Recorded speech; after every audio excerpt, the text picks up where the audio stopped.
We are here today. We are here today to spotlight neighborhoods that have been left behind in this city of growing abundance.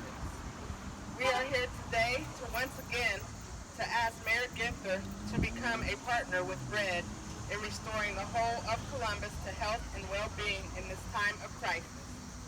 In 2014, BREAD's faith communities held intimate listening sessions in our homes and in small groups in our congregations, with 1,100 members participating.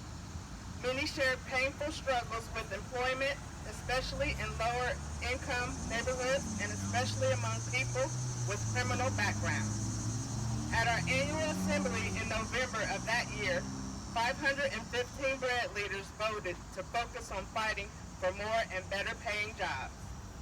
When we dug into the problem, our research team of BREAD leaders found that the problem was worse than we imagined. Columbus is the second most segregated city, not in Ohio, but in the United States, with some neighborhoods experiencing 20% unemployment. We observed two cities here. In one, Columbus leaders have worked with land developers, banks, retailers, and have worked with and business interest groups to create wealth-generating areas like Easton and Polaris. In the other Columbus, we observed those same leaders intentionally abandon and marginalize areas of the city like Linden and the Hilltop. We dug further and found this economic segregation was not accidental, but has a long history of intention. From deed restrictions, redlining policies of the banking and insurance industries, highway and transportation planning and construction, housing development, and city businesses development planning. The Kerwin Institute at The Ohio State University has a deep analysis confirming what we all suspect and observe. Some of these policies are tied to acts of Congress, some in state actions, but many were and are locally generated. As recently as last month, the Columbus Dispatch ran an article describing poverty in our city neighborhoods and the policies that created it. It is not surprising that economic segregation and racism are connected. Allison Goebel, Greater Ohio Policy Center's executive director, said in the Dispatch article, a study shows how disinvestment is racialized and that should point a way for policymakers, local governments, and nonprofits to tailor solutions. We found other cities are taking action to address the sins of the past and engaging in dynamic reshaping of communities that have been left behind. Mayor Ginther himself recognized where the issue of economic segregation is most significant and has named Linden and the Hilltop as top priorities. BREAD attempted early on to meet with the mayor and his city development team.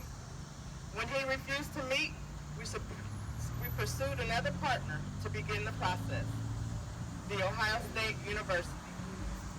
Together, we are working toward a plan that will build wealth for residents currently living in Linden, struggling to find livable wage jobs.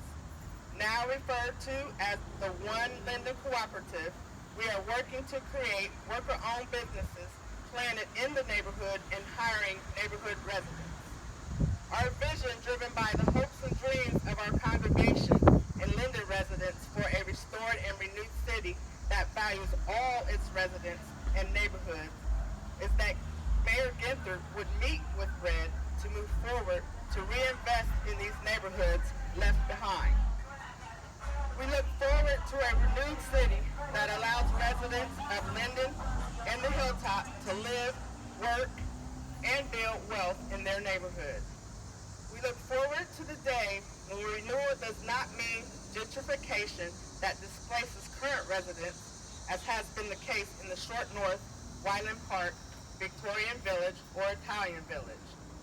That's why we want to change the narrative from one of scarcity, fear, and despair, which feeds the tale of two cities, to to embrace God's story of abundance and hope in one great city.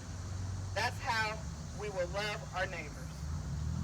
I would now like to invite Peggy Williams and Lois Ferguson, two residents of Linden who are working hard to better their community and have been working with the One Linden Cooperative to share their thoughts. Bread,